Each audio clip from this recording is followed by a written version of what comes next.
इतिहासकार एक देश के इतिहास को कई कालखंडों में देखना पसंद करते हैं और इन्हीं में से एक कालखंड वो था जब अंग्रेजों ने भारत पर आकर कब्जा कर लिया और यहाँ अगले 200 साल तक अपना राज चलाया। आपको अपने आसपास कई ऐसे लोग मिल जाएंगे जो अंग्रेजों की सत्ता की तारीफ करते नहीं थकते। कोई कहता है कि इन्होंने हमें रेलवे दिया, डेमोक्रेसी दी, सिविल सर्विसेज और मॉडर्न एजुकेशन दी, तो कोई इस बात से खुश है कि अंग्रेजों ने भारत में आकर मुगल राज को खत्म किया। लेकिन ये पूरा सच नहीं है। अंग्रेजों के राज के उन सालों में भारत के लोगों ने जो यातनाएं झेली वो कभी किसी दूसरे राज के नीचे हमें नहीं झेलनी पड़ी। लेकिन वे यातनाएं कौन सी थी, कैसे अंग्रेज भारत पर हुकूमत करते थे, ये सब जानेंगे हम आज के इस वीडियो में, तो अंत तक बने रहिएगा हमारे साथ। लेकिन वीडियो शुरू होने से पहले अगर आप चैनल पर नए हैं या आपने अभी तक चैनल को सब्सक्राइब नहीं किया तो चैनल को सब्सक्राइब करना और बेल आइकन दबाना ना भूलें। ईस्ट इंडिया कंपनी के तौर पर भारत में आए अंग्रेजों के क्रूर शासन के बारे में आपको जानना है तो साल 1770 का ये प्रसंग सुनिए, जब बंगाल में भीषण सूखा पड़ा था और कई फसलें बर्बाद हो गई थी। इस स्थिति में लोगों के पास खाने पीने तक के लिए पैसे नहीं थे और घर के गहनों से लेकर खेती और औजार बेचकर कुछ लोग अपना गुजारा कर रहे थे। कुछ समय बाद जब धीरे धीरे सब बिक गया तो लोगों ने अपने बच्चों तक को बेचना शुरू कर दिया और कुछ जगहों पर भूख के कारण लोगों ने अपने मृत संबंधियों तक को खाने में संकोच नहीं किया। ऐसे में संभावित था कि इस साल फसलों की बर्बादी और इन भुखमरी के हालों को देखकर लगान में काफी हद तक कमी आएगी। लेकिन फिर वॉरेन हास्टिंग, जो इस वक्त वहाँ के गवर्नर थे, उन्होंने खत के जरिए खबर दी कि इस साल के लगान की वसूली पिछले साल से भी ज्यादा हुई है। अब आप ही सोचिए कि कैसे भूख से बिलखती जनसंख्या से उस वक्त ये टैक्स वसूला गया होगा। हेस्टिंग ने इस साल न सिर्फ लगान माफ करने के बारे में सोचा बल्कि जमीन पर 10% का कर भी बढ़ा दिया। इसके बाद गुंडों और सिपाहियों को भेजकर लोगों को पीटा गया और इतना टॉर्चर किया गया, लेकिन उन्होंने किसी तरह इन यातनाओं से मुक्ति पाने के लिए अपना सब कुछ बेचकर टैक्स चुकाया। ऑक्सफोर्ड यूनियन में दिए गए शशि थरूर के एक वक्तव्य के बारे में सुनिए, जिसमें वो कहते हैं कि 16वीं सदी तक दुनिया में 2 महाशक्तियां थीं, भारत और चीन। अंग्रेजी हुकूमत के खत्म होते होते भारत की अर्थव्यवस्था बिल्कुल धरातल पर थी। भारत के 89% लोग अशिक्षित थे और एक बहुत बड़ी संख्या गरीबी रेखा के नीचे थी। इस वक्तव्य में वो आगे बंगाल के अकाल का भी जिक्र करते हैं। ये 40 का दशक था, दूसरा विश्व युद्ध चल रहा था और बंगाल में अकाल पड़ने लगा। वहीं 1770 जैसी ये समस्या थी, खाने की कमी थी, लोग सड़कों पर भूख के कारण गिरे जा रहे थे। लेकिन इस बार ऐसा नहीं था कि खाना बिल्कुल था ही नहीं। अंग्रेजी सरकार ने बहुत सा अनाज विश्व युद्ध में लड़ रहे सिपाहियों के लिए बफर के तौर पर रखा था, जिसे किसी इमरजेंसी में इस्तेमाल किया जा सकता है। लेकिन लंदन में बैठे ब्रिटिश प्रधानमंत्री विंस्टन चर्चिल को बंगाल में लोगों का मरना एक इमरजेंसी सिचुएशन नहीं लगी। जब चर्चिल के पास इस अकाल की फाइल भेजी गई तो उन्होंने कहा कि उन्हें भारतीय लोग पसंद ही नहीं है।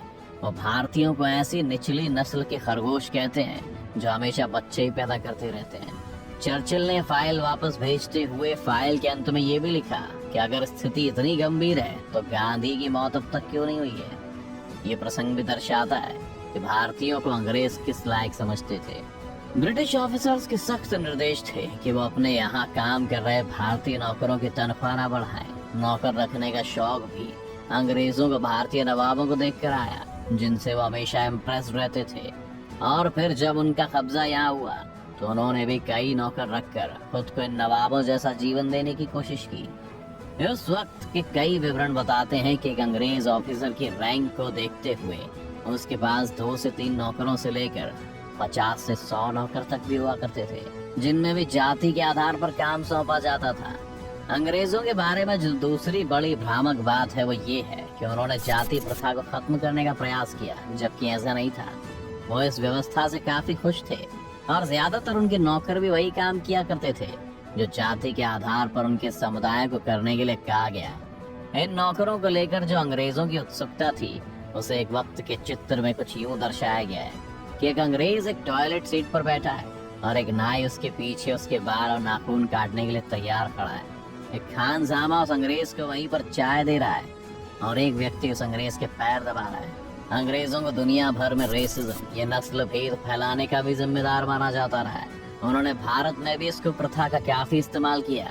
अंग्रेजों ने यहाँ रहते हुए भी कई भारतीय महिलाओं से शारीरिक संबंध बनाए, लेकिन उनकी संतानों को बहुत वक्त तक पिता की प्रॉपर्टी में कोई हिस्सा नहीं दिया। दूसरी तरफ अंग्रेज पिताओं को ये सलाह दी जाती थी कि वो अपनी बेटियों को भारतीय पुरुषों के पास ना जाने दें, क्योंकि वे अंग्रेजों से नीची नस्ल के हैं। एक बार तो ब्रिटिश इंडियन आर्मी में रिक्रूटमेंट के लिए प्योर रेस का होना आवश्यक कर दिया गया था।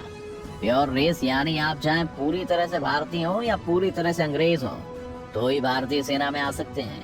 जो आधे अंग्रेज और आधे भारतीय हैं, जिन्हें एंग्लो इंडियंस भी कहा जाता है, उनके लिए सेना के दरवाजे इसलिए बंद कर दिए गए थे ताकि इंटर रेशियल संबंधों को रोका जा सके।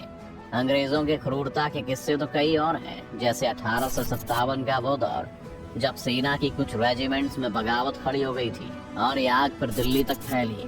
1857 की क्रांति के बाद अंग्रेजों ने भारतीयों को शक की निगाह से देखना शुरू कर दिया था, इसलिए अगले 1.5 साल तक अंग्रेजी अफसरों को खुली छूट दे दी गई कि वह सुरक्षा के मसले पर जब चाहे जो उचित समझे वो कर सकें। इसका परिणाम ये हुआ कि कई सारे भारतीयों को यूं ही टॉर्चर किया गया।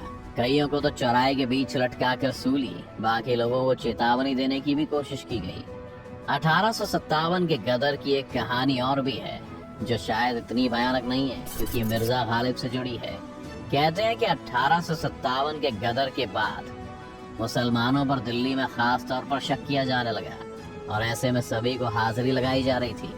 गालिब को जब अधिकारी ने बुलाया और पूछा कि क्या तुम मुसलमान हो, तो गालिब ने जवाब दिया, जी हुजूर, आधा मुसलमान हूँ। इस पर उस अफसर ने पूछा, आधा मुसलमान कैसे? तो गालिब ने बहुत ही संजीदा ढंग से कहा, हुजूर, शराब पी लेता हूँ, सुअर नहीं खाता। खैर, ऐसी बहुत सी कहानियां बाकी लोगों के नसीब में नहीं थी। बहादुर शाह जफर, जो उस वक्त इस क्रांति का नेतृत्व कर रहे थे, उन्हें रंगून में फांसी पर लटका दिया गया। उनके पूरे परिवार को खत्म कर दिया गया।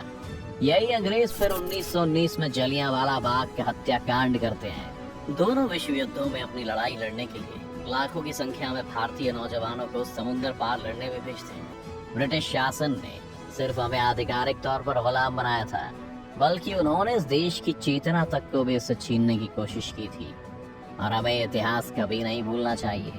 क्या आप अलग अलग ब्रिटिश वॉइस रॉयस के काल के बारे में जानना चाहेंगे? अगर हाँ तो हमें कमेंट में जरूर बताएं। उम्मीद है ये वीडियो देखकर आपको काफी कुछ जानने को मिला होगा। अगर आपको वीडियो पसंद आया तो वीडियो को जरूर लाइक करें, और अगर आप चैनल पर नए हैं या आपने अभी तक चैनल को सब्सक्राइब नहीं किया है तो चैनल को सब्सक्राइब करना और बेल आइकन दबाना ना